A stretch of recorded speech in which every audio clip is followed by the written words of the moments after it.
Single billionaire dad waits for his flight at the airport. When he hears a little homeless girl asking for food in 7 different languages, what he does next is unbelievable. Blake Elias Ford adjusted his watch and checked his flight time once more. Terminal 3, Gate B12. There were still 40 minutes left. He reached into the inside pocket of his suit jacket for his wallet and pulled out a small photograph, its edges worn from being handled so often. Emma, 5 years old, missing her front teeth, with eyes far too bright for her age. He ran his thumb over the image, feeling the texture of the photo paper. The last time he saw her had been 3 weeks ago. 3 weeks that felt more like 3 months. The visitation agreement was clear. 1 weekend a month, alternating holidays. Cold numbers on paper that didn't convey the pain of being a long-distance father. He put the photo away and walked to the nearest coffee shop. The airport was buzzing with the typical Thursday afternoon rush. Harried executives, families hauling suitcases, lost tourists squinting at maps.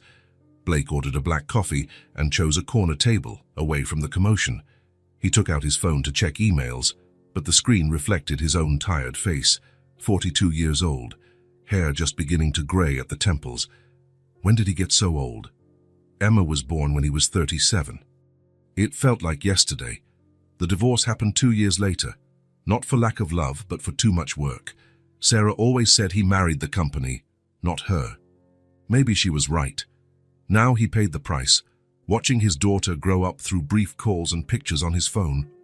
Blake raised his coffee cup to his lips when a small voice cut through his thoughts. "Excusez-moi, monsieur, avez-vous de la nourriture?" He looked up. A skinny girl, around 6 years old, stood beside his table, barefoot, wearing clean but very worn clothes, brown hair pulled into a messy ponytail. "Sorry, I don't speak French," Blake replied in English. The girl switched languages without missing a beat. "Do you have food, sir?" Blake blinked, surprised. "You speak English? Sprechen Sie Deutsch? Habla Español? Do you speak Portuguese?" The girl tested other languages, each word carefully pronounced. "Говорите ли вы по-русски? Рибенью во ханашимаска?" 7 languages. Blake counted mentally. A 6-year-old speaking 7 different languages, asking for food with bare feet in an airport.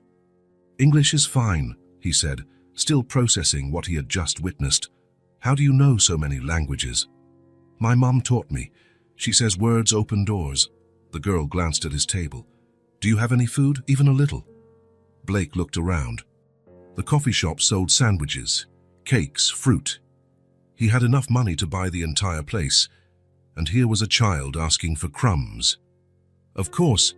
How about a sandwich?" The girl's eyes lit up. "Really? Really? What's your name?" "Aurora." Aurora. A lovely name for a girl who looked like she was carrying the weight of the world on her small shoulders. Blake got up and walked to the counter. He ordered 2 sandwiches, hand a juice and an apple and a chocolate muffin. When he returned to the table, Aurora was seated, legs swinging without reaching the floor. "Thank you," she said, as Blake placed the food in front of her. She didn't dive into the food like he expected. Instead, she separated half of the sandwich. "I'll save this for my mom." Blake felt a tightness in his chest. "Where is your mom?" "Looking for a job. I came here to see if someone would give me food." Aurora bit into the sandwich slowly, as if trying to make it last. "Do you have kids?" The question caught him off guard. Blake touched the pocket where he kept Emma's photo. "Yes, a little girl about your age. She also loves to learn." "Does she live with you?" "No, she lives with her mom, in another city." Aurora nodded like she understood grown-up complications perfectly. "She must miss you." Blake swallowed hard. "I miss her too. Why don't you live together?" How could he explain divorce, shared custody, and the messes of adult life to a 6-year-old begging for food in an airport? "Sometimes things get complicated between adults," Blake said. "But that doesn't mean I love my daughter any less."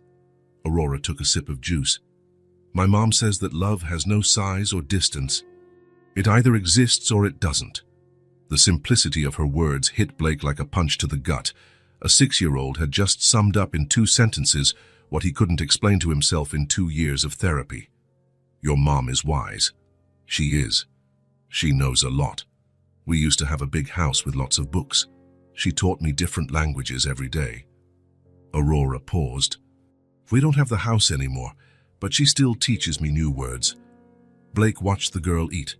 She had the same curious gleam in her eyes as Emma, the same way of tilting her head when asking questions, the same precocious intelligence that made him proud and worried at the same time.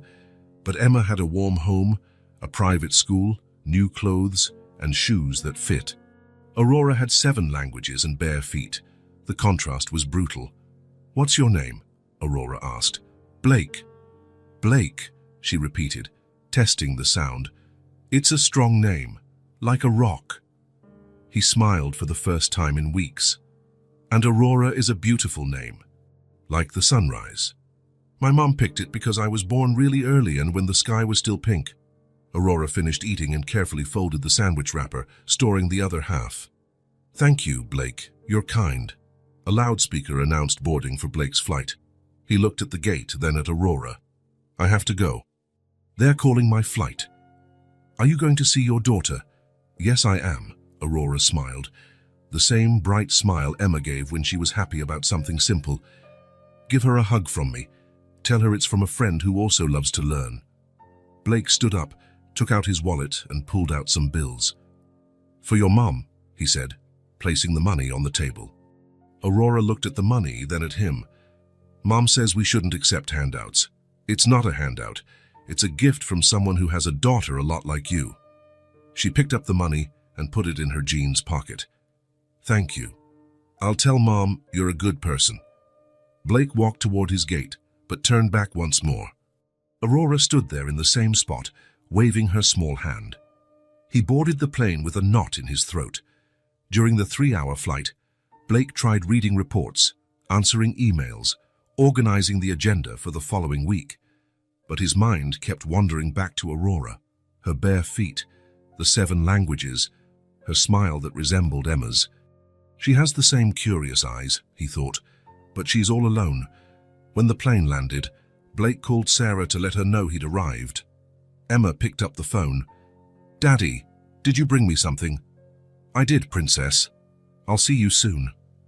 But while he spoke to his daughter, Blake couldn't stop thinking about Aurora. A brilliant child who should be in a classroom, not at an airport begging for food. The flight had taken off, but Aurora remained with him. Sarah was waiting at the airport, Emma running alongside her as soon as she saw Blake exit the arrivals area. "Daddy!" Emma leapt into his arms. Blake lifted her off the ground, feeling the familiar weight of his daughter. 5 years old, but already talking like a little grown-up. "Hi, Princess, I missed you." "I missed you too. Look, I lost another tooth." Emma flashed a gap-toothed grin, pointing to the empty space in front. "Really? Did the tooth fairy visit?" "Yep. She left $5 under my pillow." Blake looked at Sarah, who shrugged with a smile. "Inflation," she said. In the car, Emma wouldn't stop talking. She told him about school, her new teacher, the neighbor's cat that climbed a tree and had to be rescued by firefighters. Blake listened to it all, but his mind kept drifting to Aurora. The 2 girls were almost the same age, the same curiosity, but Emma talked about cats and fairies, while Aurora talked about not having a home. "Daddy, are you listening to me?" "Of course, Princess. You were talking about the cat." "No, Daddy. I was asking if you're going to take me to the park tomorrow." "I am. What if we get ice cream too?" Emma clapped her hands. "Can I pick 2 flavors?" "You can pick as many as you want." Blake hugged his daughter tightly. She smelled of strawberry shampoo and had light pink nail polish. Clean clothes, new shoes, a backpack full of colorful books. Everything a child should have, everything Aurora did not. "Daddy, are you staying the whole weekend?" "Yes, Princess. Saturday and Sunday are all ours." "Can I pick what we do?" "You can pick everything." Emma clapped again. "I want to go to the zoo, have ice cream, watch a movie, and make pancakes on Sunday." "All that? All of it? You promised I could choose?" Blake laughed, the first genuine laugh he'd had in weeks. Emma had a gift for making everything seem simple. Emma snuggled into the car seat and closed her eyes. Blake watched her sleep for the rest of the drive. Her hair neatly cut, rosy cheeks, the peaceful breathing of someone who always slept in a warm bed. When they arrived at Sarah's house, Blake carried Emma in his arms to her room. She woke for a second as he laid her in bed. "Daddy?" "Yes, Princess." "Are we making pancakes tomorrow morning?" "We'll make the best pancakes in the world." "With chocolate?" "With chocolate and strawberries." Emma smiled with her eyes closed. "I'm glad you came." She drifted back to sleep. Blake kissed her forehead and quietly left the room. Sarah was in the kitchen making tea. "You seem different," she said without turning around. "How so?" "I don't know, more pensive than usual." Blake sat at the table. "I met a girl at the airport, about Emma's age. And she was begging for food, barefoot, alone." Sarah turned to face him. "Did you help?" "I bought her a sandwich, gave her some money." "And now you feel guilty for having a privileged child?" Blake sighed. Sarah was always direct.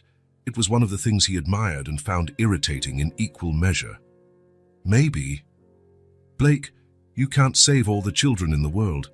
"I know, but you can be a good father to Emma." He nodded. Sarah was right.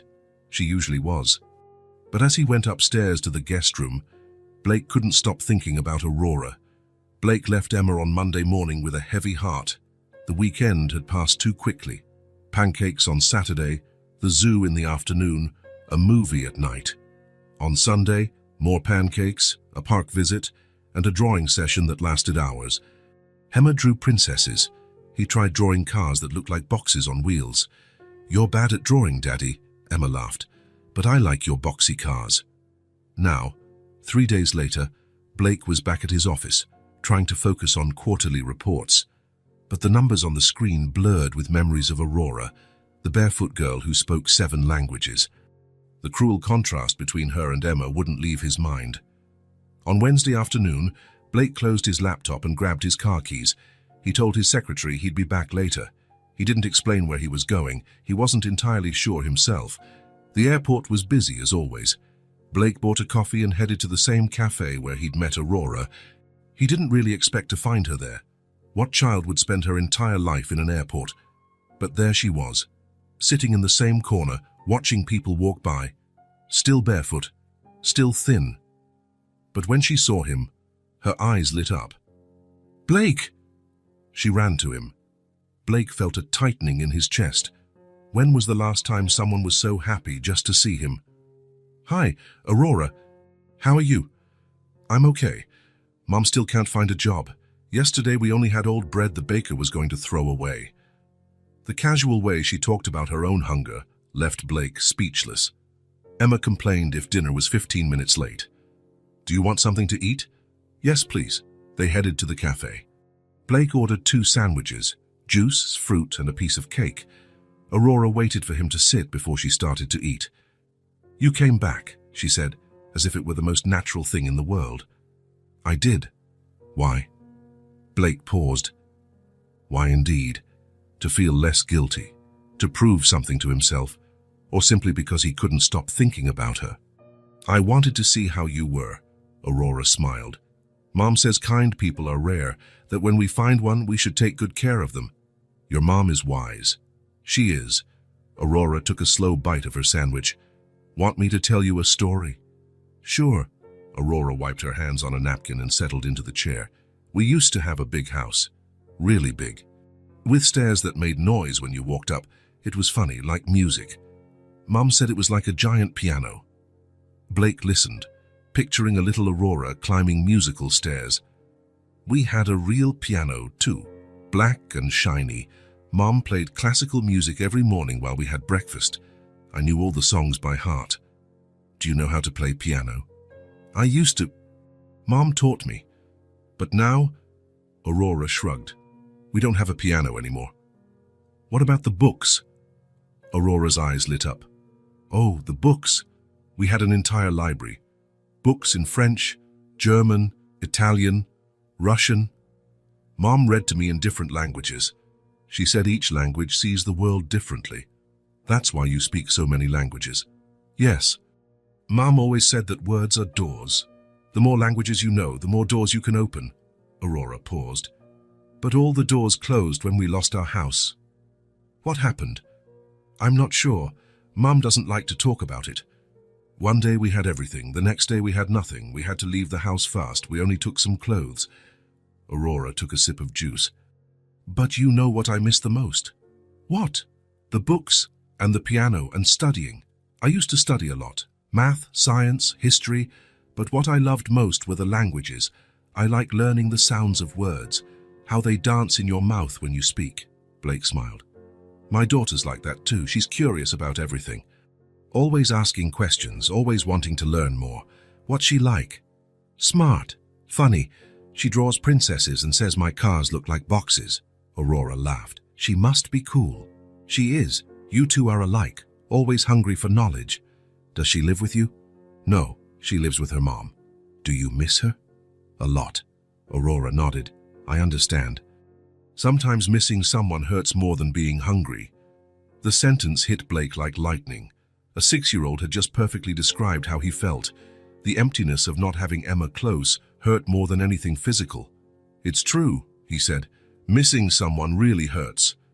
Aurora finished her sandwich and looked at Blake seriously. You're a good person. I can feel it. How do you know? By your eyes. Mom taught me to look at people's eyes. She says eyes don't lie. Yours are sad, but they're kind. Blake felt something strange happen inside his chest, like a tight knot slowly coming undone. Talking to Aurora was different. She didn't judge, didn't ask for anything beyond a sandwich and an honest conversation. Something inside him was healing. Aurora, he said slowly, do you think your mom would let me visit you? Maybe I can help. Aurora stopped eating and studied him carefully. Help how? I'm not sure yet. But a smart girl like you should be in school, not begging for food in airports. Mom has pride. She doesn't like accepting help. How about you? What do you think? Aurora was silent for a long time. Blake could see thoughts flickering in her eyes. I think yes, she finally said. I think Mom would let you. If I'm there with you. You'd be there. Sure. You're my friend now. Blake smiled. When was the last time someone called him a friend without expecting anything in return? Then let's go. Aurora finished her juice and stood up. We live pretty far from here. It's a small apartment. That's okay. They walked to the parking lot. Aurora stopped beside Blake's car. Is this yours? Yes. It's nice. Black, like the piano we used to have. Blake opened the door for her. Aurora climbed in carefully, touching the leather seat with reverence. I've never been in a car this nice. Sit wherever you like. During the drive, Aurora gave directions. They left the upscale part of the city and entered a simpler neighborhood. Smaller houses, narrower streets. Following Aurora's instructions, they arrived at an old red brick building. This is it, Aurora said. Apartment B. They climbed 2 flights of stairs. Aurora knocked on the door with a specific pattern. 3 quick taps, a pause, 2 slow taps. That's so Mum knows it's me, she explained. The door opened, and Blake saw a woman around 35, brown hair in a simple bun, tired but alert eyes, clean clothes but worn. There was a quiet elegance about her, as though she was once used to better things. Aurora, you're late, the woman said, then noticed Blake. Who is he? Mum, this is Blake, the kind man I told you about. He gave me food. The woman eyed Blake carefully. He could sense her silent assessment. A man in an expensive suit, wearing a pricey watch, driving a fancy car. What did he want with them? Pleasure to meet you, Ms. Estelle, she replied without offering her hand. Please come in. The apartment was tiny. One room that was also the kitchen, an old but clean sofa, a small table with 2 chairs. Blake noticed a half-open door revealing a single bed. Where did they both sleep? Sit down, Estelle said, motioning to the sofa. Blake sat. Aurora ran over to her mum and whispered something in her ear. Estelle listened, glancing at Blake occasionally. Aurora says you've been kind to her, Estelle said finally. She's a special girl. She is indeed. Estelle sat at the other end of the sofa. What do you want, Mr. Blake? Blake Ford, and I don't want anything. I just wanted to meet you. Aurora speaks a lot about her mother. She shouldn't be at the airport, Estelle sighed, but options are limited. Aurora settled on the floor between them. Mom, Blake wants to help us. Estelle stiffened. We don't need charity. It's not charity, Blake said quickly. It's recognition. Aurora is extraordinarily smart. She should be studying. I know what my daughter should be doing. Estelle's voice had a carefully contained irritation. But life doesn't always give us choices. Blake glanced around the apartment. No books, no piano, nothing reminiscent of the life Aurora described. I'm sorry, he said. I didn't mean to offend. Estelle watched him for a long moment. Then her expression softened slightly. Aurora smiles when she comes back from talking with you, she said quietly. And that's rare. It's been a while since I've seen her really smile. Blake felt that strange sensation in his chest again, as though something broken was being mended. She makes me smile too, he said. It's been a long time since I've spoken with someone so honest. Aurora looked from her mom to Blake, as if sensing some shift in the air. Mom, she said gently, he's good. I'm sure of it. Estelle ran her hand over her daughter's hair. I know, sweetie, I know. Blake returned on Friday with 2 bags full of items. Children's math books, colorful notebooks, colored pencils, fresh fruit, and an illustrated English dictionary. He also brought a few French books he'd found at a specialty store. Aurora opened the door before he could knock, as though she'd been watching from the window. Blake, you brought stuff. I did. I thought you might like to really study. Aurora's eyes sparkled when she saw the books. She picked up the dictionary as if it were made of crystal. Can I really keep them? They're yours. Estelle appeared from the tiny kitchen, drying her hands on a towel. She eyed the bags with a cautious expression. You didn't have to, she said, but Blake sensed no anger in her voice, just caution. I wanted to. Aurora told me how much she loves studying. I do. Aurora was already flipping through a science book. Mom, look, it has pictures of the solar system. Blake sat at the small table. Estelle brewed tea without asking if he wanted any. It was a silent ritual forming between them. Blake noticed how Estelle watched his every movement, every word, careful, but not hostile. How's your work search been? Blake asked. Still looking, Estelle answered, setting 3 cups on the table. Had a few interviews. Nothing solid yet. Aurora had already scattered the notebooks around and was testing the colored pencils on a piece of paper. Blake watched the genuine joy in the girl. When was the last time he'd seen anyone so excited about books and pencils? Can I draw, Mum? Yes, sweetie. Blake watched Aurora draw. She started with a yellow circle, the sun. Then a house with square windows, a green tree next to it, simple but surprisingly precise. He felt that familiar ache in his chest. Emma was so far away, but seeing Aurora focused on her drawing soothed something within him, like part of the emptiness he carried was being filled by the presence of this little girl. You draw well, Blake said. Mum taught me. She knows how to draw real people. Really? Estelle shrugged. A bit. It's been a while since I've drawn anything. Why did you stop? I didn't have time, Estelle said, but Blake sensed there was more to the story. Aurora lifted the paper. Done. It's our old house. Blake looked at the drawing.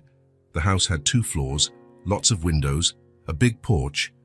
A black piano was drawn in the living room through an open window. Was it really like that? Even bigger, Aurora said, but I don't know how to draw bigger houses. Blake picked up a pencil. Can I try to help? Aurora nodded eagerly. Blake drew a few lines extending the house. He wasn't a great artist, but he managed to convey a bigger structure. Like this. More or less, there was also an outdoor stairway to the garden. They spent the next hour drawing together. Aurora described. Blake tried to capture her description in simple lines. Estelle watched them, sipping tea in silence. Blake felt a peace he hadn't experienced in months. It felt good to have a purpose unrelated to spreadsheets or meetings. My daughter likes to draw too, Blake said while Aurora colored a tree. But she draws princesses. She says my cars look like boxes. How old is she again? 5. I wish I had a sister, Aurora said, not looking up from her paper. I'd teach her things. Blake felt a familiar twinge in his chest, but this time it wasn't just pain. It was gratitude. She loves learning too, but she's far away from me, and you remind me of her. Aurora paused and looked at him. Why does she live far away? Because sometimes adults make difficult decisions, and children end up suffering from them.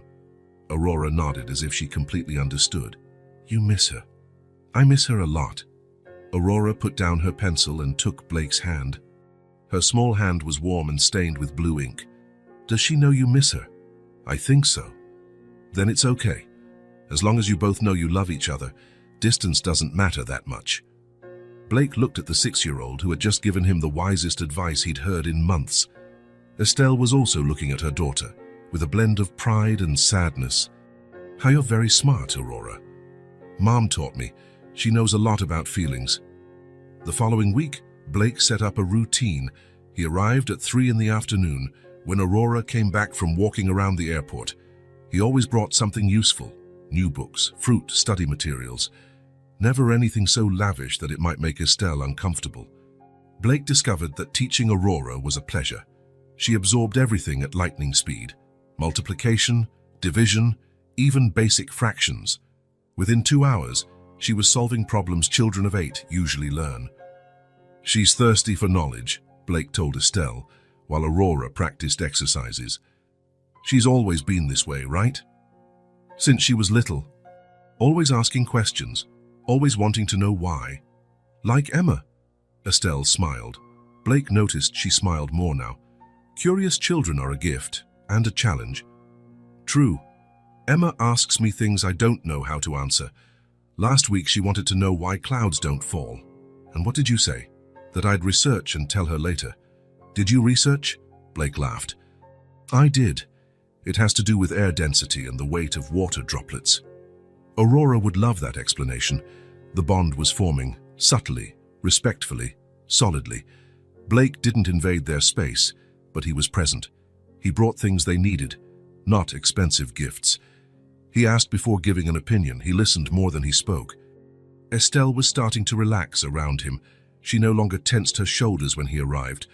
Sometimes she even smiled at his silly jokes for Aurora.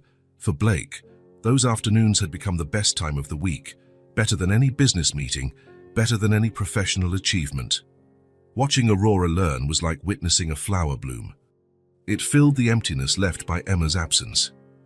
Today I'll teach you about the planets, Blake said one Thursday, opening a book with pictures of the solar system. Aurora perked up immediately. I know Earth is the 3rd planet from the Sun. Very good. And how many planets are there? 8. Pluto doesn't count anymore. Blake laughed.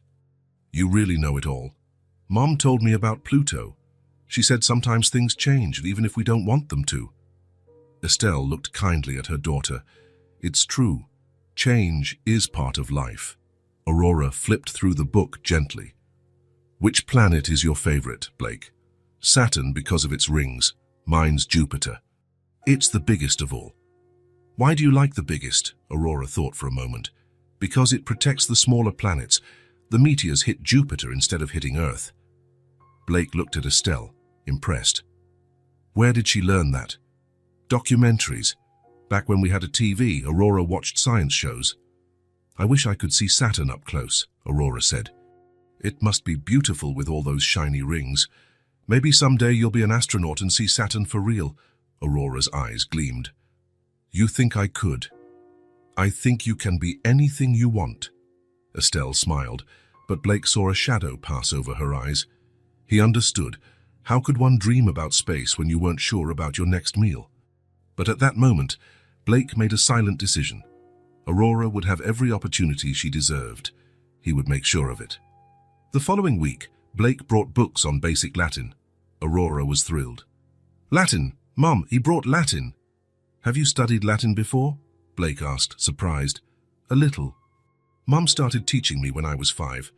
Latin is hard for a 5-year-old. Aurora's always been advanced, Estelle said. She taught herself to read at 3, just from watching me. Aurora was already flipping through the book. Here, Rosa, Rose. I remember this. What does it mean? Rosa, like the flower. In Latin, you change the end of the word depending on how you use it in a sentence. Blake was impressed. Do you remember any more words? Some. Aqua is water. Terra is earth. Stella is star. Aurora paused. And amor is love. Mom said that word sounds similar in almost every language. Why Latin? Blake asked Estelle. Because it's the root of many modern languages. If you understand Latin, it's easier to learn French, Italian, Spanish. Aurora lifted her head from the book. And because it sounds pretty, carpe diem, veni, vidi, vici. The words have music. Blake felt a growing admiration for Estelle. Even with no resources, she gave her daughter an education many wealthy kids didn't have. My old stairs used to sound like a piano, Aurora went on, resuming her drawing. Each step had a different sound. I'd climb them singing scales. Do, re, mi, fa, sol, la, ti, do. You know music too. I did. Mom taught me piano for 3 years. Blake glanced around the tiny apartment. There wasn't even space for a simple keyboard. Do you miss it? A lot. But Mom sometimes sings for me. She has a pretty voice. Estelle blushed slightly. Aurora exaggerates. I don't exaggerate.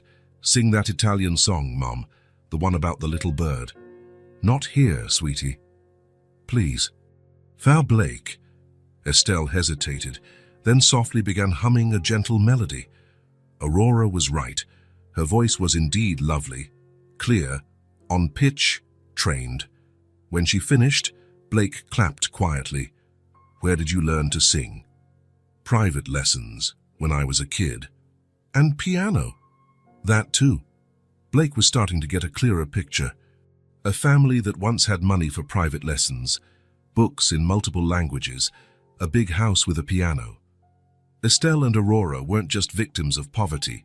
They were cultured people who had lost everything. In the following weeks, Blake found himself anticipating his afternoons with Aurora. It was as if she filled a part of him that had been empty since the divorce. Her curiosity, her probing questions, the way she soaked up knowledge, all of it reminded him of Emma, but in a way that didn't hurt.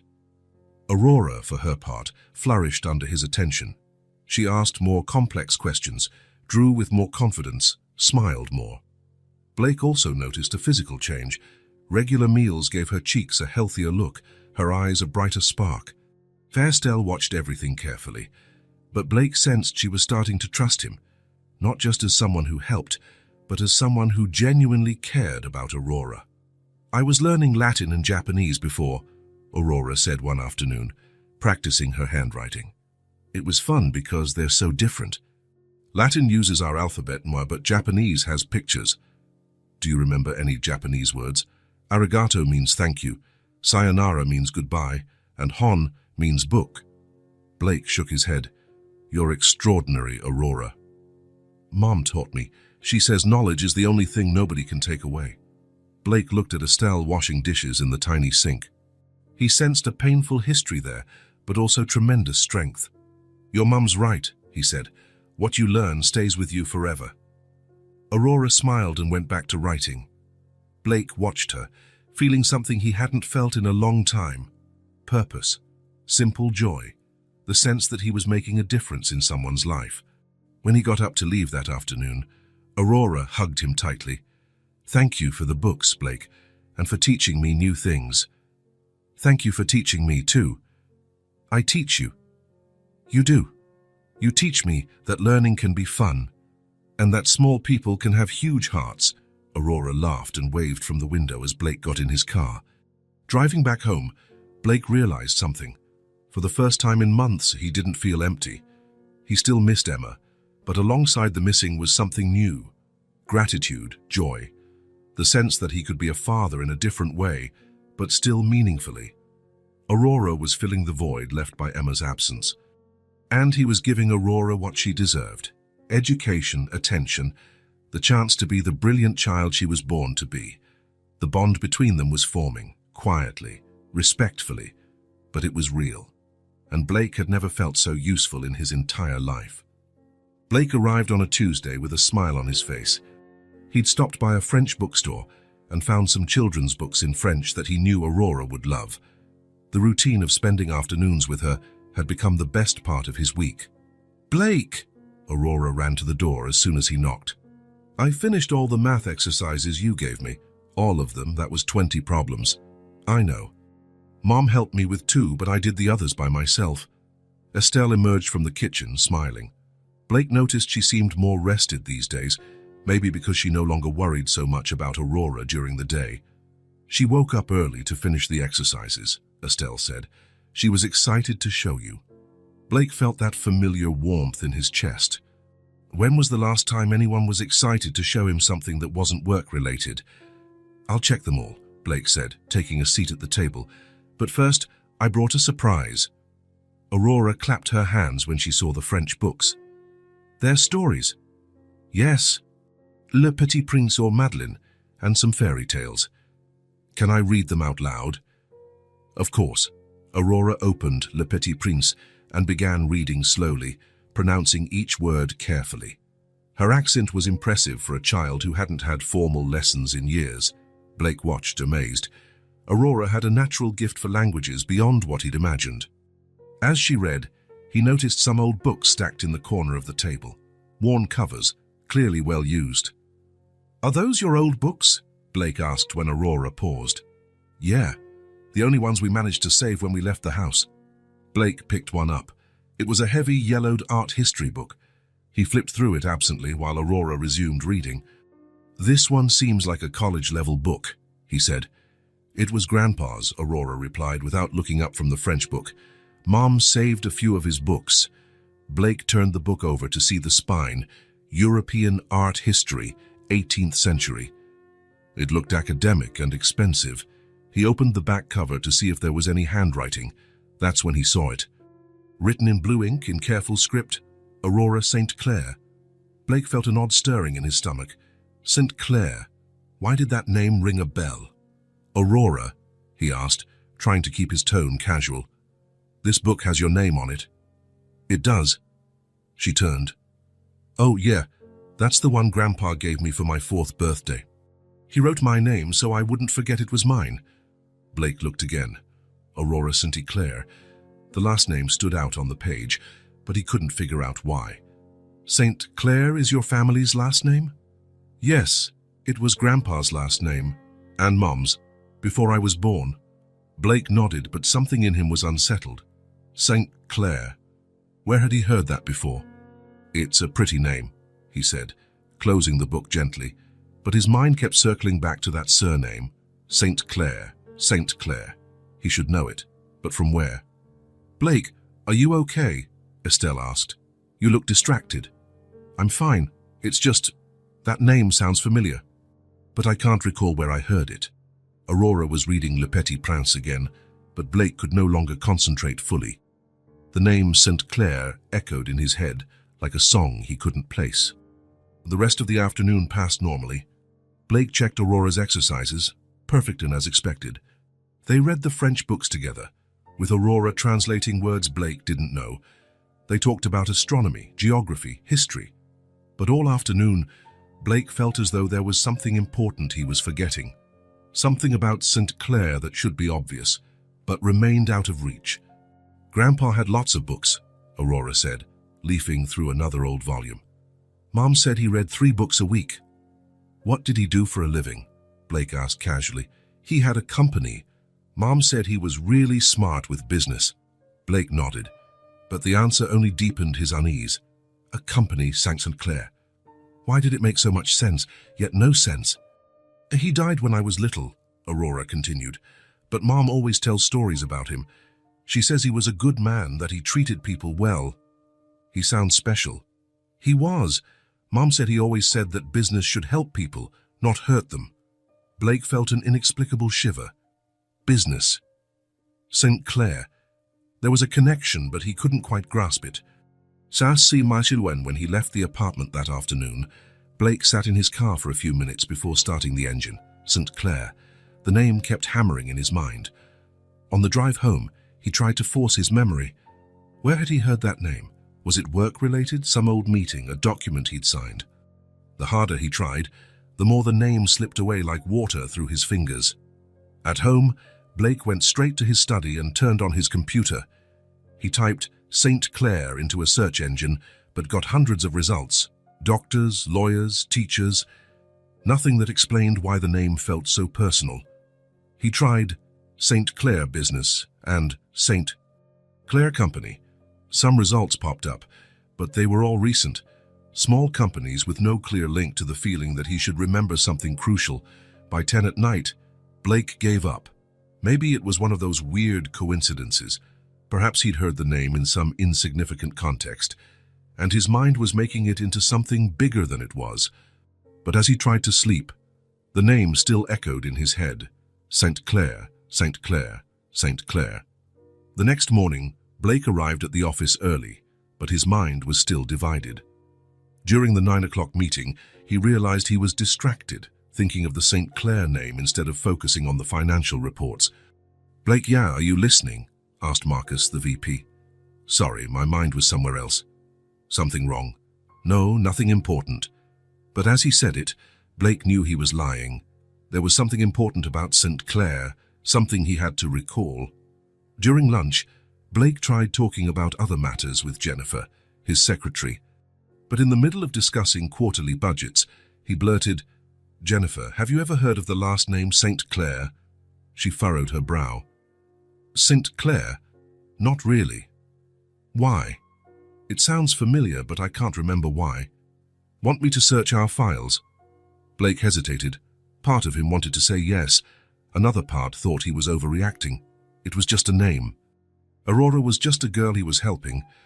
No mystery there. "No, that's okay," he said finally. "Probably just my imagination." Yet even as he said it, Blake knew it wasn't just his imagination. There was something about St. Clair that mattered. Something big. Thomas and Mar seemed that afternoon, when he arrived at Aurora and Estelle's apartment. Blake tried to stay in the moment. Aurora was excited about a new drawing she'd made, a complete solar system with all the planets in proportion. "Look, Blake, I drew Saturn's rings." "Perfect, Aurora. You remembered all the planets. And the moons." "Jupiter has 79 moons." Blake grinned, admiring her talent. But as he praised her drawing, his eyes kept drifting to the old books on the table. Books that once belonged to Aurora's grandfather, a businessman named St. Clair. "Aurora," he said casually, "do you remember your grandpa's full name?" "Yes, Richard St. Clair. Mom always uses his full name when she talks about him. Richard St. Clair." Blake repeated it in his mind. Why did that make his stomach churn? Was he interesting? Mom says he was. He liked teaching people. He always said money was only worthwhile if you used it to help others. Blake nodded, but his unease grew. Richard St. Clair, a businessman. Someone who cared about people. Why did those details make so much noise in his mind? In the following weeks, Blake tried to ignore the strange feeling triggered by the St. Clair name. He focused on enjoying his time with Aurora, watching her thrive with her studies, strengthening the bond he'd built with her and Estelle. But the name wouldn't leave his mind. During work meetings, he'd catch himself thinking of Richard St. Clair. When reviewing contracts, the surname popped into his thoughts. It was as if his subconscious was trying to tell him something that his conscious mind couldn't grasp. One afternoon, while Aurora practiced her handwriting, Blake observed the old books on the table. All were marked from the same private library. All were advanced academic topics: economics, corporate law, business philosophy. "Your grandpa studied a lot," Blake remarked. "He said you never stopped learning," Aurora replied, carefully forming her letters. "Mom says he read late into the night." What did he like reading about most? How to do business the right way. He always said money without honesty wasn't worth anything. Blake felt that now familiar shiver. Honest business, Richard St. Clair. Why did these words affect him so much? "He seems like a good man," Blake said. "He was, until someone really bad did something bad to him." Blake's blood ran cold. "What do you mean?" Aurora stopped writing and looked at Estelle, who was preparing tea in the kitchen. "Mama, can I tell him?" Estelle hesitated. "Just the basics, sweetheart." Aurora turned back to Blake. "Grandpa had a friend who worked with him. But the friend wasn't really a friend. He made Grandpa lose everything. Blake felt he couldn't breathe. Lose how? Mom said that man lied and stole Grandpa's company. That's why we lost our big house. Blake looked at Estelle, who avoided his gaze. Clearly, she didn't want to go into details. It was a long time ago, Estelle said quickly. Not worth talking about. But Blake could barely speak. Richard St. Clair. So a man of business ethics, betrayed by a partner, lost everything. Why did this story resonate so powerfully? Why did he feel like he already knew it? A seed had been planted when he saw the name in that old book. Now it was growing, turning into something he could no longer ignore. There was something about St. Clair he needed to recall, something important, something that would change everything. But what? Blake didn't know, not yet. But the sense that he was about to discover something terrible wouldn't leave him. The seed was planted, and it had begun to sprout. Blake couldn't sleep that night. The name St. Clair echoed in his mind like an alarm that wouldn't shut off. He got to the office at 7 in the morning, an hour early. The feeling that he was forgetting something crucial wouldn't let him go. Richard St. Clair, a businessman betrayed by a partner. Aurora and Estelle losing everything. Why did this story shake him so deeply? Blake went straight to Jennifer when she arrived at 8. Jennifer, I need you to look for anything related to the name St. Clair in our files. Anything at all. Jennifer noted the urgency in his voice. Okay. Digital or physical archives? Everything, especially old stuff, from about 10 or 15 years ago. All right. Can you give me a better idea of what I'm looking for? Blake hesitated. How could he explain he was searching for something he didn't even know? Anything, any document, contract, correspondence. The name might be St. Clair Holdings. Jennifer wrote it down. I'll start now. Blake tried to focus on morning reports, but his mind was elsewhere. Every time he thought of Aurora talking about her grandpa, that knot in his stomach tightened. At 10:30, Jennifer knocked on his office door. Blake, I found something. He looked up immediately. What? Old documents. Very old. They weren't in the digital system, only in the physical archives in the basement. Blake stood. Show me. They went down to the storage room. Jennifer had set aside 4 thick folders on a makeshift table. St. Clair Holdings, she said, from 2008 to 2010. Looks like your father had dealings with them. Blake felt the world freeze for a second. His father, Andrew Ford. What kind of dealings? From the paperwork, they looked like partnerships in various projects, investments, acquisitions. Blake picked up the first folder, his hands trembling slightly. He opened it and began reading the initial documents. Partnership contracts between Ford Enterprises and St. Clair Holdings, signed by Andrew Ford and Richard St. Clair. Richard St. Clair, Aurora's grandfather. Blake felt as if the floor had disappeared beneath him. He kept reading, already sensing the horror that would follow. The earliest documents showed a prosperous collaboration. Andrew Ford and Richard St. Clair working together on various acquisitions, buying struggling companies, restructuring, selling for profit. Blake skimmed quickly, searching for something that explained what went wrong. He found it. An internal memo dated February 2009. Andrew Ford expressing frustration with St. Clair's excessive concern for the well-being of employees at acquired companies. Business is about profit, not social welfare, was written in Andrew Ford's own handwriting. Blake read on, more memos, more frustration. Richard St. Clair consistently opposing Andrew Ford's more aggressive methods, trying to protect jobs, insisting on fair severance, refusing to cut worker benefits. Blake saw a handwritten note in the margin of one contract. St. Clair is becoming an obstacle. His father's handwriting. Blake flipped pages faster, heart pounding. The story was becoming clearer. 2 men with completely opposing views of business. One who saw people as numbers on a spreadsheet. Another who believed business should serve people, not the other way around. Then Blake found the document that changed everything. A hidden clause in one of the partnership contracts. A clause allowing either partner to dissolve the partnership in case of irreconcilable operational incompatibility. Blake read the clause 3 times. It was written in dense legal language, buried in pages of technical text.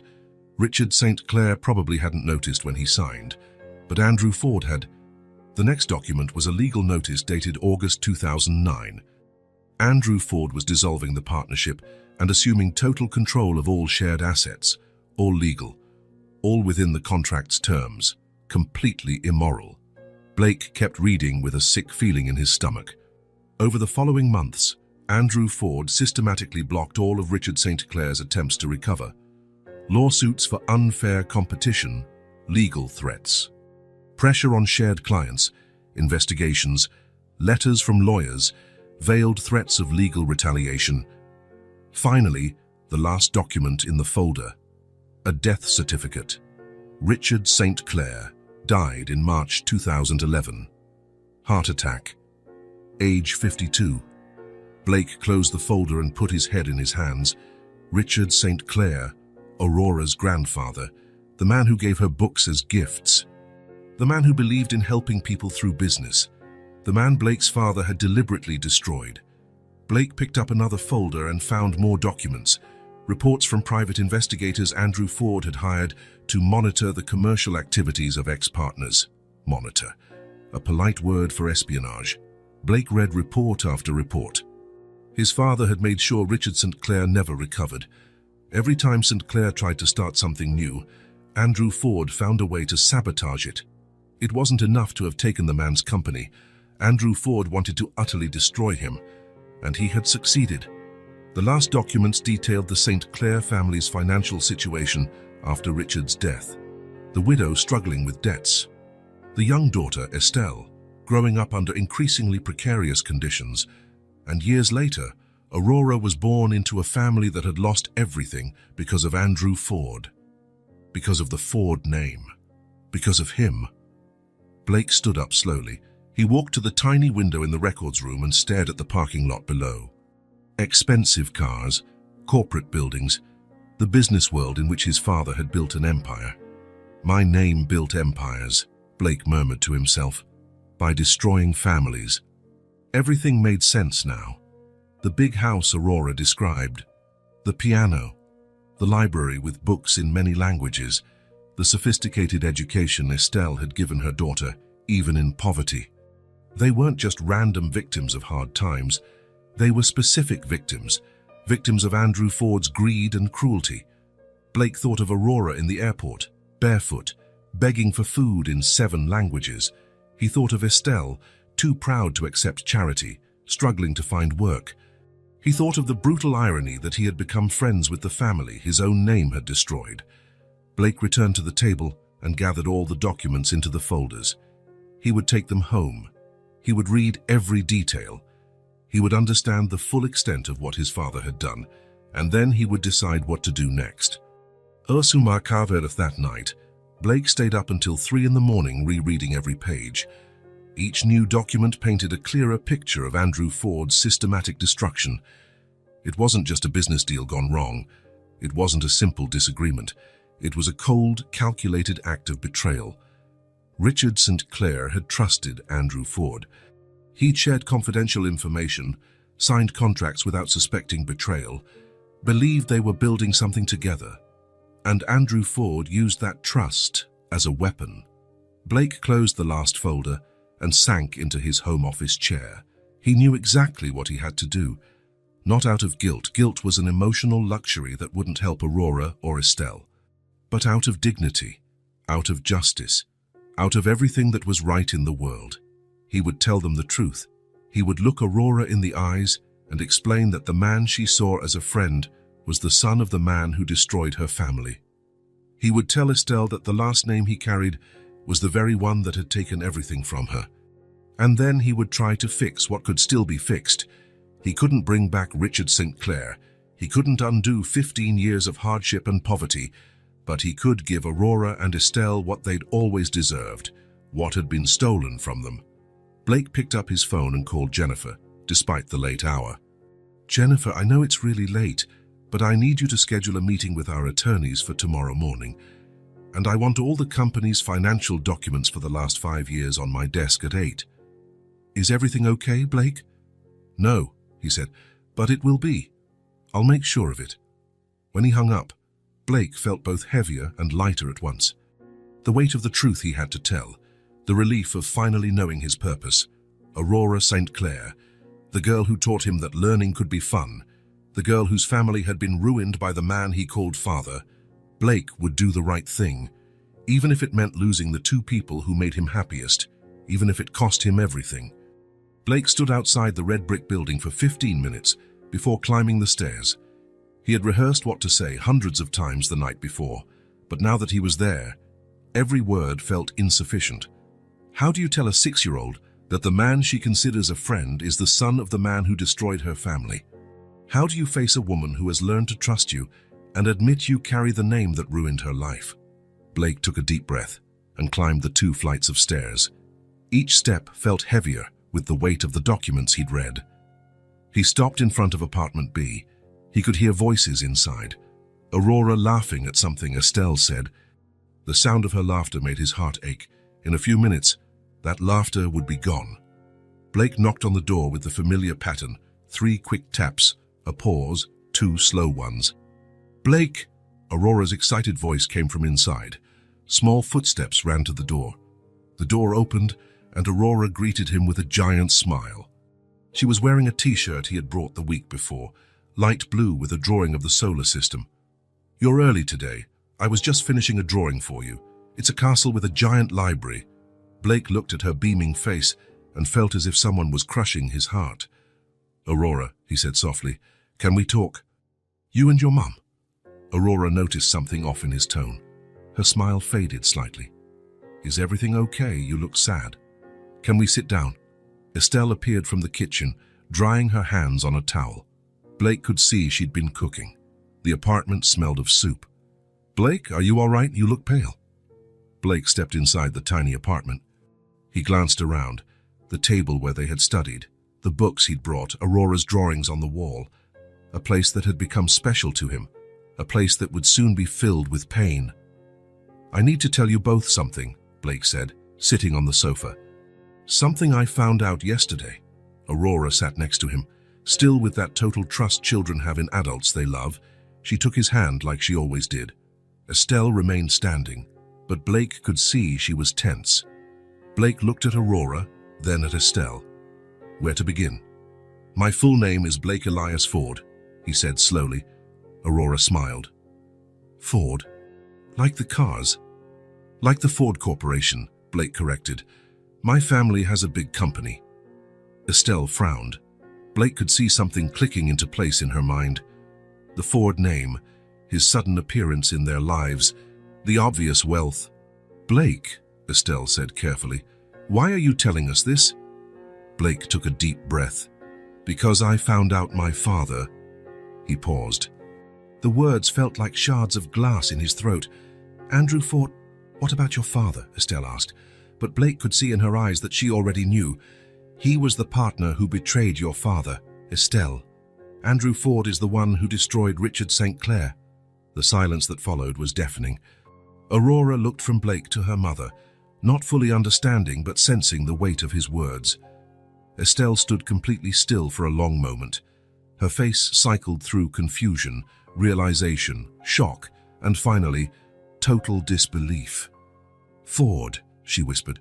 "Andrew Ford." The name came from her lips like a curse. "I didn't know," Blake said quickly. "I swear I didn't know. I only found out yesterday when I saw your names in the old company files, when I saw the documents of what he did." Estelle stared at him with an expression Blake had never seen before. Not just anger, but something deeper, pain, betrayal, and complete horror. "You didn't know," she repeated slowly, as if testing the words. "No. I had never even heard of Richard St. Clair until yesterday. My father never told me about how he destroyed my family." Estelle stood abruptly. "How he stole everything we had. How he killed my father." Aurora shrank on the sofa. "Mom, why are you yelling?" Blake gripped Aurora's hand more tightly. "He didn't physically kill him," he said carefully. "But I understand what you mean. I read the documents. I saw what he did. You understand?" Estelle let out a harsh laugh. You understand what it's like to watch my father die of heartbreak? To see a good, honest man destroyed by someone he thought was a friend? Blake stayed silent. There was nothing he could say. Your father didn't just take our company, Estelle continued, voice rising. He made sure we could never recover. Every time my father tried to start over, there was Andrew Ford to destroy him again. Aurora looked from her mom to Blake, tears welling up in her eyes, unsure why everyone was so upset. Blake, Aurora said in a small voice, why is Mom so angry? Blake looked at her, feeling like his heart was being torn out. Because sometimes we find out things that make us sad. Estelle, Blake tried, I want to fix this. I want to do what I can to fix it. Estelle let out a bitter laugh. How do you fix 15 years of poverty? How do you fix my father being dead? How do you fix my daughter having to beg for food in airports because the father of someone she thought was a friend destroyed us? Every word felt like a knife. Blake knew he deserved all of it. I know I can't undo what happened, but I can at least try to give you back what was taken. Give us what? Estelle cut him off. Money to ease your guilt. You think that will fix anything? It's not about guilt, Blake said. It's about justice. It's about doing the right thing. The right thing, Estelle was trembling. The right thing would have been your father never destroying my family. The right thing would have been Aurora growing up in a house with books and a piano instead of begging for crumbs. Aurora began to cry quietly. Why are you fighting? Estelle looked at her daughter, her expression softening for a moment. But when she turned back to Blake, the hardness returned. Blake stood slowly. My name is Blake Elias Ford, he said, as if introducing himself for the first time. I found out my father ruined your family. I didn't know, but now I do. And what do you want me to do with that information? Estelle asked. Forgive you. Pretend it doesn't matter. I want to try to fix what can be fixed. We don't need you, Estelle said firmly. Your last name literally took the roof from over my daughter's head. We don't need your charity now. Blake glanced at Aurora, curled up on the sofa, tears running down her cheeks. Aurora? No, Estelle stepped between them. You don't talk to her. You have no right to talk to her. Not anymore. Estelle, please, she has nothing to do with... She has everything to do with it, Estelle exploded. She's the victim of all this. She's the one who lost her home, her education, her normal childhood. Blake felt tears in his own eyes. I know, it kills me to know, but I truly care about her. About both of you. You care. Estelle took a step toward him. If you cared, you would have found out who we were before coming into our lives. If you cared, you wouldn't have let my daughter get attached to you. I didn't know. It doesn't matter if you knew, Estelle yelled. What matters is that you're a Ford. What matters is that the blood in your veins is the same blood as the man who destroyed my family. Aurora was crying louder now, scared by the shouting. Mom, stop, please. Estelle took a deep breath, trying to calm herself for her daughter's sake. Leave, she said to Blake, walking to the door. Leave our home. Leave our lives. Blake glanced one last time at Aurora. The little girl who had taught him that words were doors. The little girl who had filled the void Emma's absence created. The little girl now looking at him with confusion and hurt. Aurora, he said softly. I'm so sorry. I'm sorry for everything. Get out, Estelle shouted, throwing open the door. Blake walked slowly to the door. He paused at the threshold and turned back. Estelle, I understand your anger.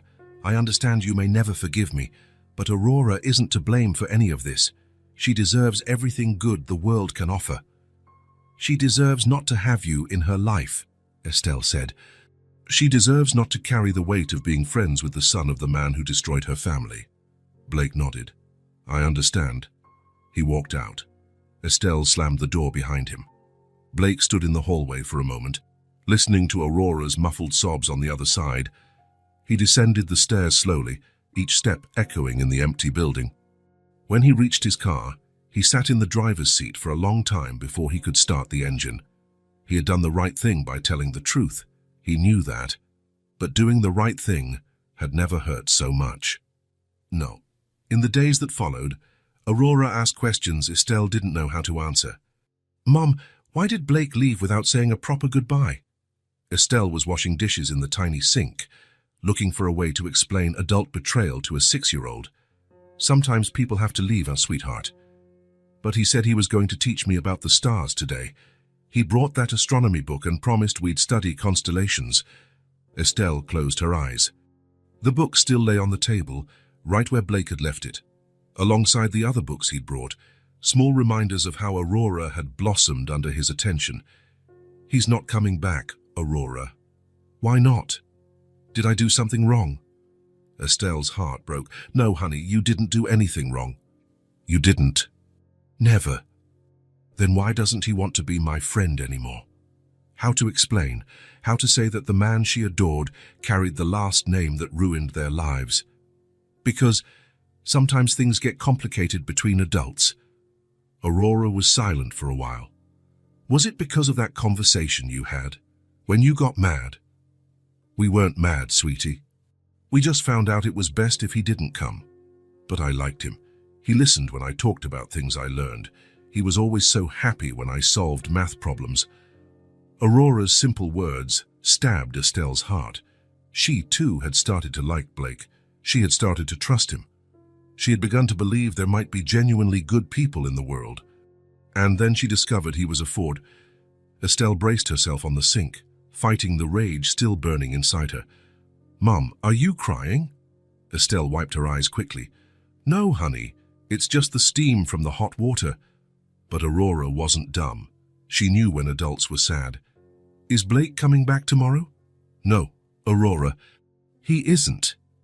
Ever again. Estelle turned to look at her daughter. Aurora sat at the table, legs swinging, eyes still red from crying. Never again. Aurora nodded slowly. Can I keep the books he brought? Estelle glanced at the stack of books on the table. Evidence of Blake's presence in their lives. Evidence of how she'd been fooled. But Aurora loved those books. You can keep the books. Can I finish the math exercises he gave me? Yes, Aurora resumed, swinging her legs. Mom. Yes. Why do grown-ups do things that hurt kids? The question hit Estelle like a punch. Aurora didn't fully understand, but she knew she'd been hurt by adult decisions. I don't know, sweetheart. Sometimes grown-ups make bad choices. Did Blake make a bad choice? Estelle hesitated. Blake had lied by omission about who he was, but he also genuinely cared about Aurora. He was the first person in years to make Aurora smile every day. It's complicated, Estelle finally said. In the following days, Estelle noticed Aurora becoming quieter. She still did her math exercises, still read her French books, but there was a sadness in her that wasn't there before. Mum, Aurora said one afternoon, do you think Blake misses me? Estelle felt her heart tighten. Why do you ask? Because I miss him, and he said I reminded him of his daughter, so maybe he misses me too. Estelle didn't know how to respond. In truth, she believed so. She believed Blake did miss Aurora. She believed he had genuinely cared for her, which made it all even more painful. Blake Ford had arrived in their lives like a savior, giving Aurora hope, giving her the education she deserved, making her smile again. And all the while he carried the last name that had destroyed everything they once had. Estelle was consumed by anger. Anger for being deceived. Anger for letting Aurora get attached. Anger for starting to believe that maybe things could get better. Anger because she still felt, deep down, that she missed him too. But mostly, she was angry because Aurora was suffering. And Aurora had already suffered enough because of the Fords. She had suffered more than enough for a lifetime. Blake drove for 2 hours to the mansion where he'd grown up, in the wealthiest part of the city, 10 acres with wrought iron gates and manicured gardens. The house where he learned that money was more important than people. A house that now made him sick just to look at. Andrew Ford, now 68, still kept a strict routine. Blake knew he'd find him in his private study at 9 in the morning, going over financial reports while sipping black coffee brought by the maid on schedule. Blake parked in the circular stone driveway. He looked at the imposing facade of the house, marble columns, huge windows, architecture meant to impress and intimidate. How many families had been destroyed to pay for all that? The maid greeted him at the door. "Good morning, Mr. Blake. Your father is in his study." Blake nodded and walked through the familiar corridors. Expensive paintings on the walls, Persian rugs on the floors, antique furniture worth more than most people earned in a year, all built on the ruins of people like Richard St. Clair. Blake knocked on the study door. "Come in." Andrew Ford was seated behind a massive mahogany desk, reading glasses perched on his nose, a stack of documents in front of him. At 68, he was still an imposing figure, grey hair perfectly groomed, an expensive suit even at home, a posture that commanded equal parts respect and fear. "Blake, what a surprise." Andrew didn't look up from his papers. "I thought you only came by at Christmas. We need to talk." "About what?" Andrew finally glanced at his son. "If it's about the company, you know you can schedule a meeting." Blake sat in the chair opposite the desk, the same chair he'd sat in as a child, listening to lectures on responsibility and success. "It's about St. Clair Holdings." Andrew paused. He removed his glasses slowly and stared at Blake. "St. Clair Holdings," he repeated. "I haven't heard that name in a long time. Richard St. Clair. Ah." Andrew leaned back in his chair. "So you've been digging through the old files." "I have, and I discovered what you did." Andrew shrugged. "I did business, like I always do." "You destroyed a man. You destroyed an entire family." "I dissolved a partnership that wasn't working," Andrew replied coldly. "All within legal bounds." "Legal doesn't mean right." Andrew laughed, a humorless sound. "Right? Blake, you're 42. It's time you understood how the world works. So explain. Why did you destroy St. Clair?" Andrew got up and walked to the window overlooking the gardens. He kept his back to Blake, hands clasped behind him. "Richard St. Clair was a dreamer," he said finally. "He thought business was about helping people, about doing the right thing." Andrew turned to face Blake. He didn't have the stomach to do what was necessary. Necessary for what? To win, to build something big, to leave a legacy. Blake stood as well. "You call this a legacy?" "Destroying families." "I call it reality." Andrew went back to his desk. "St. Clair Holdings was small when we started, a mediocre financial consulting firm. I turned it into an empire. By stealing from Richard St. Clair, by using our resources in the most efficient way." Andrew sat again. "Richard had no vision, no ambition. He was satisfied with crumbs." Blake clenched his fists. "He trusted you. He was naive. Trust is a weakness in business. You were friends. We were partners. There's a difference." Blake looked at the man who raised him, who taught him to ride a bike, paid for his education, gave him every material advantage money could buy. The same man who had deliberately ruined a family for greed. "Why?" Blake asked. "Why wasn't sharing the profits enough? Why take everything?" Andrew sighed, as if explaining something obvious to a stubborn child. "Because I could. Because it was business." The brutal simplicity of the answer was like a slap in the face. "You ruined lives. And built empires. That's what matters." Blake felt sick. "How do you sleep at night? How do you live with yourself, knowing you destroyed people?" "I sleep very well in my Italian silk sheets, in a house paid for by the profits of my ventures." Andrew picked up a pen and resumed writing. "Richard St. Clair was weak. The business world has no place for the weak." "He died, father." "He died of heartbreak." Andrew paused for a moment, then continued writing. "People die every day for all kinds of reasons. You killed him." "I beat him." Andrew glanced up. "There's a difference." Blake stood there in silence, watching the man before him, searching for any trace of humanity, any sign of regret. There was none. "He had a young daughter," Blake said. "A granddaughter. They lost everything. I'm not responsible for the families of losers." Blake stepped closer to the desk. "His granddaughter is six. 6, Dad. She went hungry because of what you did." Andrew finally stopped writing and looked at Blake. "And what does that have to do with me, or with you?" Blake took a deep breath. "I met them, Aurora and Estelle St. Clair." Andrew frowned. "How?" "By chance, at the airport. Aurora was asking for food." "And?" Blake felt a mix of anger and sorrow, and I cared about them. I genuinely cared. Aurora is extraordinary, intelligent, curious, full of potential, and she's living in poverty because of what you did to her grandfather. Andrew leaned back in his chair. Ah, now I see. You feel guilty. I feel responsible. No difference. Andrew folded his hands on the desk. Blake, you can't save the world. You can't fix every injustice. I can try to fix this one. Why? Why care about two people you barely know? Blake thought of Aurora reading in French, Estelle singing for her daughter, how they made him feel useful for the first time in years. Because they deserve it. Because it's the right thing to do. Andrew chuckled again. The right thing. You sound exactly like Richard St. Clair, always talking about doing the right thing. And look where it got him. Exactly. Look where it got him. Andrew stood.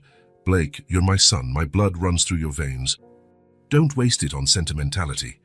Blake stared at his father for a long moment, then turned toward the door. Blake, Andrew called. You can't change what happened. You can't bring Richard St. Clair back. You can't undo 15 years of consequences. Blake paused in the doorway, not turning around. But I can try to do what's right from now on. And what's right, in your opinion? Blake turned to face him. Giving them back what was stolen. Giving Aurora the education she deserves. Giving Estelle the dignity you took from her. Andrew shook his head. You're making a mistake. You're getting emotional. Business isn't about emotions. Maybe that's why you never understood Richard St. Clair. He knew business was about people. You only see numbers.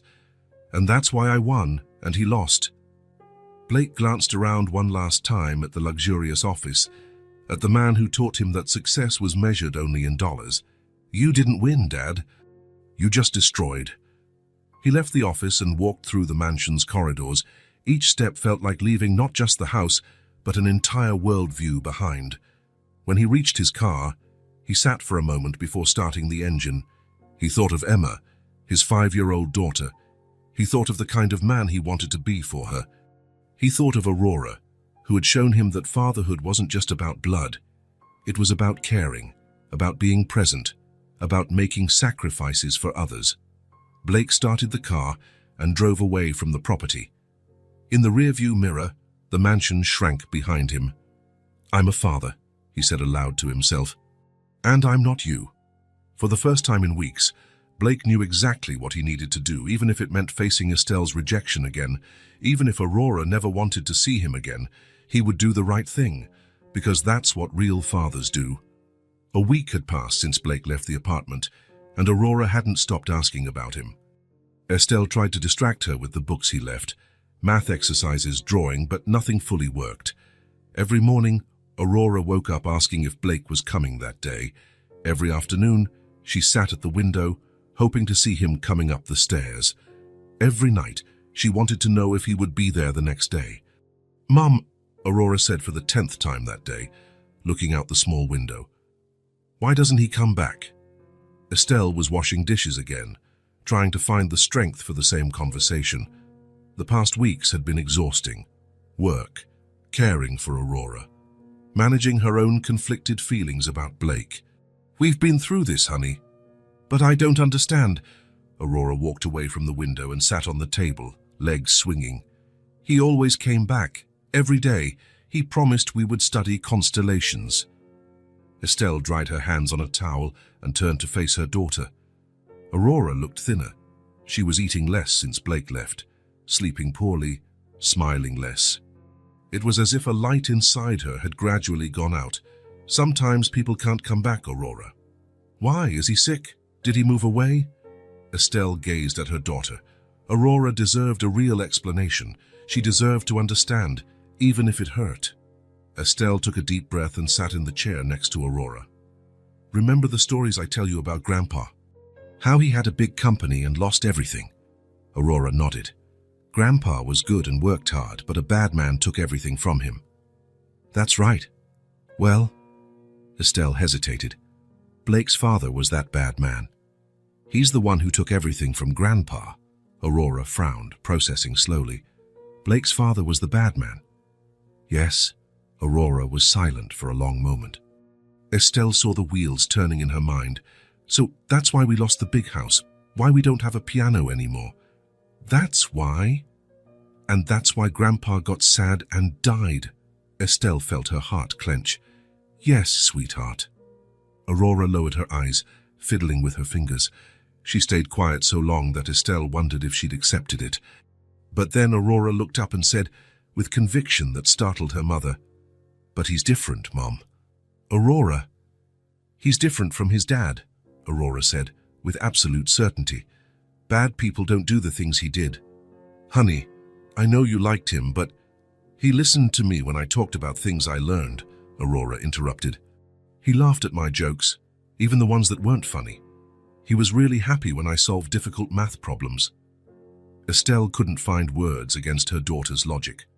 "And he talked about his daughter the same way he talked about me," Aurora continued, "with love, with sadness. He got sad when he said she lived far away. Bad people don't get sad about missing their children. Aurora, I know him, Mom." Aurora looked into her mother's eyes. "I know what he's like inside. When he taught me things, his eyes lit up. When I told him stories, he listened for real.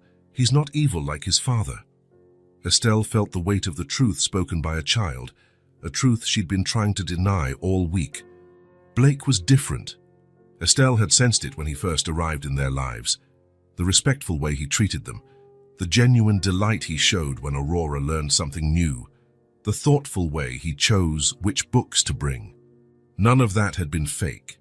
None of that changed when he found out who they were. "Mum," Aurora said softly, taking Estelle's hand, "do you miss him too?" Estelle looked at her daughter, those big, honest eyes that always saw right through her. She couldn't lie. "I do. A lot. A lot." Aurora nodded like this confirmed something she already knew. "So why can't we call him? Why can't we say we want him to come back?" "Because it's complicated, Aurora. There's history between our families. But we're not the old families," Aurora said, with the simple logic of a child. "We're us. He's him. Grandpa's already gone. Blake's father is a different person from him." The silence in the apartment felt stronger than any argument. Estelle looked around. The books Blake had brought still on the table. The math exercises Aurora worked on every day. The solar system drawing on the wall. Evidence of how their lives had improved with his presence. Evidence of how Aurora had thrived under his care. "You know what I think?" Aurora asked. "What?" "I think Blake is sad too. I think he misses us." Estelle considered that. Blake had looked genuinely devastated when he left. "Mom," Aurora said, "will you call him, just to see if he's okay?"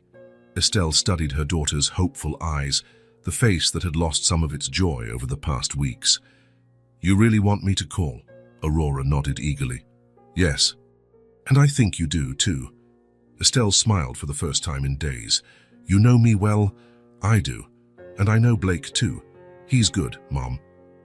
"All right," Estelle said. "I'll call." Aurora jumped off the table and hugged her tightly. "Thank you, Mom." Blake was in his office when the phone rang. Jennifer was out to lunch, so he answered it himself.